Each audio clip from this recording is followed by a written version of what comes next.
मुझे इस बात की भी प्रसन्नता है कि हमने अपने बीते चुनाव के बाद के अभियान जैसे जल गंगा अभियान जो पर्यावरण दिवस लगा करके गंगा दशमी तक उत्सव को मनाते हैं, इस पे हमने काम किया है और अब इसको 30 जून तक बढ़ाया। कुएं, बावड़ी, तालाब, नदी किनारे, पोखर, झरने सभी जल रचनाओं पर प्रॉपर ध्यान देते हुए जन जागृति का बड़ा अभियान हमने साथ में लिया है। इसकी जानकारी माननीय प्रधानमंत्री जी को दी है। कल सिकल सेल एनीमिया बीते कल डिंडोरी में महामहिम उपराष्ट्रपति जी की मौजूदगी में हमने ये विश्व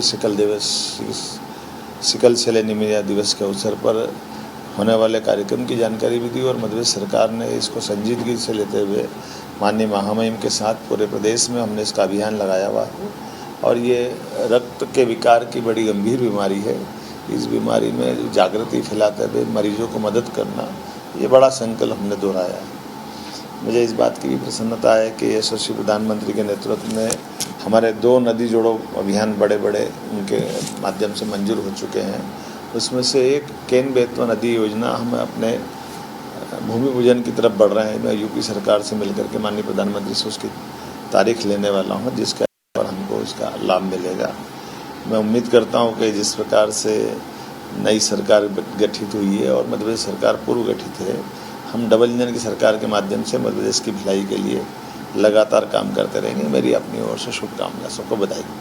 सर, इसके अलावा क्या उपचुनाव को लेकर भी चर्चा की? अमरवाड़ा में चुनाव है, लोकसभा में आपने जितवाई है 29 सीटें। नहीं, ये तो हमारे राज्य स्तर के मसले हैं। माननीय प्रधानमंत्री जी का आशीर्वाद सदैव है। वो स्वाभाविक रूप से उपचुनाव हमारी सरकार और हमारा प्रदेश संगठन सक्षम है, बहुत अच्छे से हम इसको लड़ कर जीतेंगे। Mohan ji, any conversation in regard to employment को लेकर क्या कुछ बात नहीं, इसमें ऐसा है कि 2 बात एक साथ जुड़ रही है। रोजगार को समिट लगाई थी, उस समिट के आधार पर अब रोजगार भी कितने प्रकार से, जैसे रोजगार कृषि आधारित रोजगार के विभिन्न प्रकार के अलग अलग प्रकल्प हाथ में लिए हैं और इंडस्ट्रियलाइजेशन का, औद्योगिकरण का बड़ा प्रोजेक्ट भी हमारे हाथ में है। और जिस प्रकार से हमने कहा कि इसको क्षेत्र वाइज लेंगे, जोनल वाइज लेंगे, मालवा में लिया, फिर भी लेंगे, महाकौशल में लेंगे, चंबल में लेंगे, अलग अलग क्षेत्र के अलग अलग प्रकार के औद्योगिकरण की रचना भी बनाई। लेकिन हर हाथ में काम, हर हाथ को रोजगार, गाँव के अंदर भी कुटीर उद्योगों के माध्यम से पशुपालन को जोड़ करके अलग अलग प्रकार से हर व्यक्ति की आय बढ़े, इस दिशा में हम काम करें। कृषि को लेकर कोई खास बात? हाँ, कृषि को लेकर के तो ये जो बड़ी नदी जोड़ अभियान दोनों तरफ की रहेगी।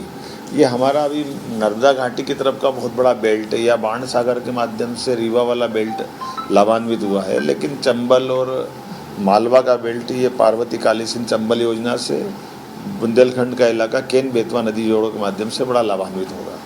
सर, आप कल गृहमंत्री से भी मिले अमित शाह जी से, खास चर्चा एमपी को लेकर? स्वाभाविक रूप से ये जो मैंने बात कही है, ये हमारे लिए सौभाग्य की बात है। यशस्वी प्रधानमंत्री, यशस्वी गृह मंत्री मध्य प्रदेश की सरकार के सभी प्रोजेक्टों में लगातार आशीर्वाद देते हैं, उनका मार्गदर्शन मिलता है। उसी के आधार पर हम अपने बाकी कामों की गति लेते, दिशा लेते हैं। मेरी अपनी ओर से बधाई।